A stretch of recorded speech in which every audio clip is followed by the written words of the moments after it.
Naam, uhali gani na asante kwa kuendelea kutufuatilia kwa habari tendeti na matukio yenye uhakika zaidi. Obama Media iko hapa katika ofisi ya mkuu wa wilaya Monduli, ambapo aliyekuwa mkuu wa wilaya Monduli Mheshimiwa Festus Shem Kiswaga anamkabidhi kijiti Mheshimiwa Gloriana Kimati kuendeleza kazi ya kuitumikia wilaya ya Monduli. Tukio hili litaambatana na makabidhiano kwa zile kazi ambazo zimefanyika na aliyekuwa mkuu wa wilaya, lakini pia atamkabidhi pale alipoishia kuendeleza maendeleo zaidi katika wilaya yake ya Monduli.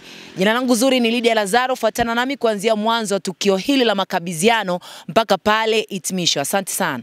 Kuhusu ombi langu la kwenda kuomba ruhusa kwenda ili niende nikajaribu kugombea nafasi ya ubunge katika wilaya jimbo la Isimani, Iringa vijijini, mkoa wa Iringa.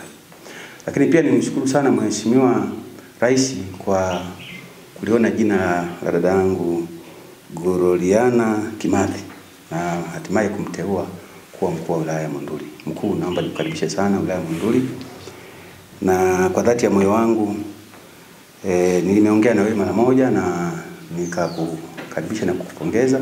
Naomba nikupongeze mbele ya kamati ya ulinzi na usalama ya wilaya Monduli.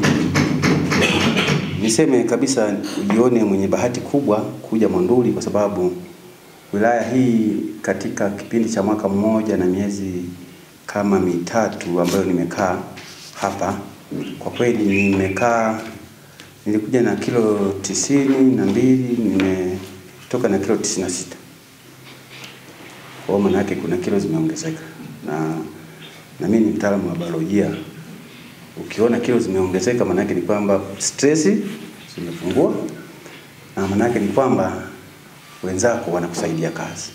So umekuja kwenye wilaya ambayo watu ni wachapakazi kila idara hapa, na kiukweli una dasi mzuri, na DSO mzuri, una OCD mzuri, na TAKUKURU mzuri, ndugu yangu TANAPA wote wawili wazuri sana, una uhamiaji mzuri. Ndio maana unakuta kwa kweli wilaya Monduli toka nimefika nimeikuta wilaya iko salama, na tumefanya kazi kwa nguvu kubwa kwa mwezi mmoja huu.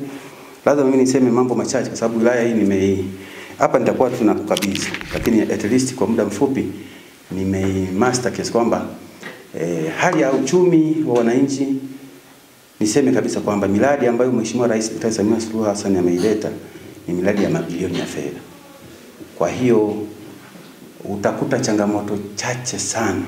99% ya changamoto zinazohusu miundombinu, maji, barabara, afya, elimu, pesa zimekuja zote.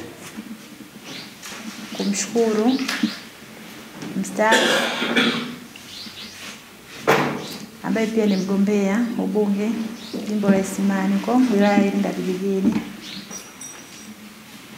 kuweza kufika katika wilaya yetu na kunikabidhi ofisi rasmi. Ni muahidi tu